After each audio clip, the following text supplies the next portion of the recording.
มาวันนี้เดี๋ยวลุงตงเตงสิพามาเบิ่งดอกทิวลิปที่ว่าพ่อลุงตงเตงเนาะเพิ่นได้ปลูกเอาไว้อยู่หน้าร้านอาหารของเพิ่นถือว่าเป็นสวนดอกทิวลิปเลยก็ว่าได้เนาะเพราะว่าเหลียวไปแจใดก็เห็นดอกทิวลิปที่มีสีสันสดใสเต็มไปเบิดเลยพวกเจ้าป้าเดี๋ยวสิพาไปเบิ่งเลยว่ามีสีหยังแด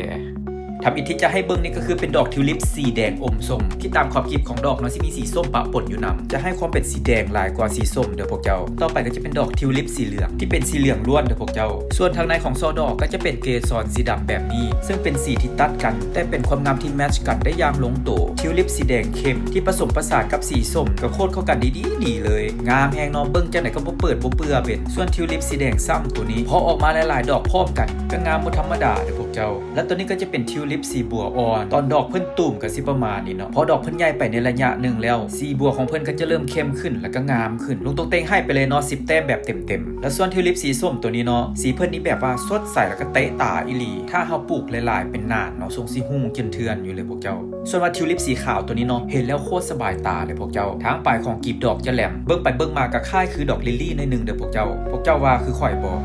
ลิลลี่สีแดงสดตัวนี้เนาะก็จะเป็นดอกลิลลี่แบบออริจินอลกีบใบของเพิ่นจะสีกลมๆเนาะพอเวลาเพิ่นบานแล้วเนาะก็จะให้ความงามประมาณนี้เด้อพวกเจ้าส่วนมาทิวลิปสีบานเย็นตัวนี้จะให้ความรู้สึกแบบว่าเบิ่งแล้วสบายตาบอกเลยว่าฟุ้มนี่ใหญ่แหงถ้าเอากับเราได้นี่เอากับละ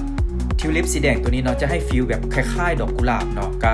งามไปอีกแบบหนึ่งทิวลิปตัวนี้เนาะลุงตงเต็งให้ชื่อว่าทิวลิปลายไฟก็จะมีความเป็นสีแดงเพิงเนาะส่วนด้านในของเกสรก็จะเป็นสีดำพอเบิ่งแล้วงามแปลกตาอีหลีพวกเจ้าความเป็นลายไฟเบิ่งแล้วเนาะเตะตาทันทีตัวนี้ก็จะเป็นทิวลิปลายไฟคือกันแต่เพิ่นจะเป็นสนิทน้อยเนาะตัวนี้สังเกตได้ง่ายๆเนาะสีแดงก็จะหลายกว่าสีส้มหน่อยนึงแต่ถ้าว่าถึงความงามเนาะก็งามคนละแบบกินกันบ่ลงเลยว่าเรื่องความงามนี่ส่วนสีนี้เนาะก็จะเป็นอีกสีนึงที่ลุงตงเต็งคิดว่ามันงามแปลกดีจะเป็นทิวลิปสีขาวเนาะแต่จะถูกแต้มลายโดยสีแดงบานเย็นแต่ถ้าใครได้เห็นดอกแท้นะให้งามกว่านี้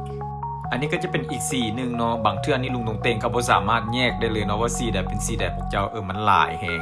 และส่วนต้นไม้ชนิดนี้เนาะอยู่ทางเยอรมันนี่เพิ่นสิเอิ้นว่าต้นมักโนเลียมันก็จะมีสีขาวเนาะแก้มสีชมพูอ่อนๆแล้วก็จะมีสีม่วงพร้อมซึ่งสีม่วงเนาะจากการสังเกตนี่มันจะขึ้นมาซ่าก่อนสีขาวเนาะสีขาวจะขึ้นมาก่อนและต้นมักโนเลียต้นนี้เนาะจัดเข้าอยู่ในประเภทต้นไม้ยืนต้นเป็นต้นไม้ใหญ่ขนาดกลางๆเนาะและมีกิ่งก้านสาขาหลายแล้วเวลาเพิ่นออกดอกเนาะเพิ่นสิออกดอกพร้อมกันเลยพวกเจ้าบานเหืออยู่เต็มต้นเลยเนาะมีแต่ดอกใบบ่มีและช่วงนี้หน้านี่เนาะทุกจอกทุกแก่นี่จะมีดอกไม้งามๆให้เฮาเที่ยวชมบ่ขาดตาบ่ว่าสิอยู่ในกระถางเนาะที่ปลูกไว้เป็นดอกไม้ประดับอยู่ตามหน้าเฮือนหน้าห้านเนาะอยู่ใส่กระมีเบิดมีแต่ดอกไม้งามๆทั้งนั้นเห็นแล้วก็เป็นตาสะออดแท้ๆเนาะและนี่ก็จะเป็นดอกของต้นเชอร์รี่เด้อพวกเจ้าอยากบอกว่าดอกเพิ่นนี่ก็งามบ่ธรรมดาเด้ขาวสะอาดงามตาและนี่ก็จะเป็นดอกทิวลิปอีกสีนึงเนาะที่ให้ความงามแบบเต็ม10บ่หักจากคะแนนแล้วก็ยังมีดอกไม้อื่นๆเนาะที่ให้สีสันสดใสงดงามงามกระดักกระดองามปะล่ำปะเหลืองงามจนอดใจบ่ไหวงามจนเฮ็ดให้เมมโมรี่ค่อยเต็มสว่า FC ท่านไหนเนาะถูกใจสนิทใดสีใดก็ลองคอมเมนต์มาให้ลุงตงเต็งฟัง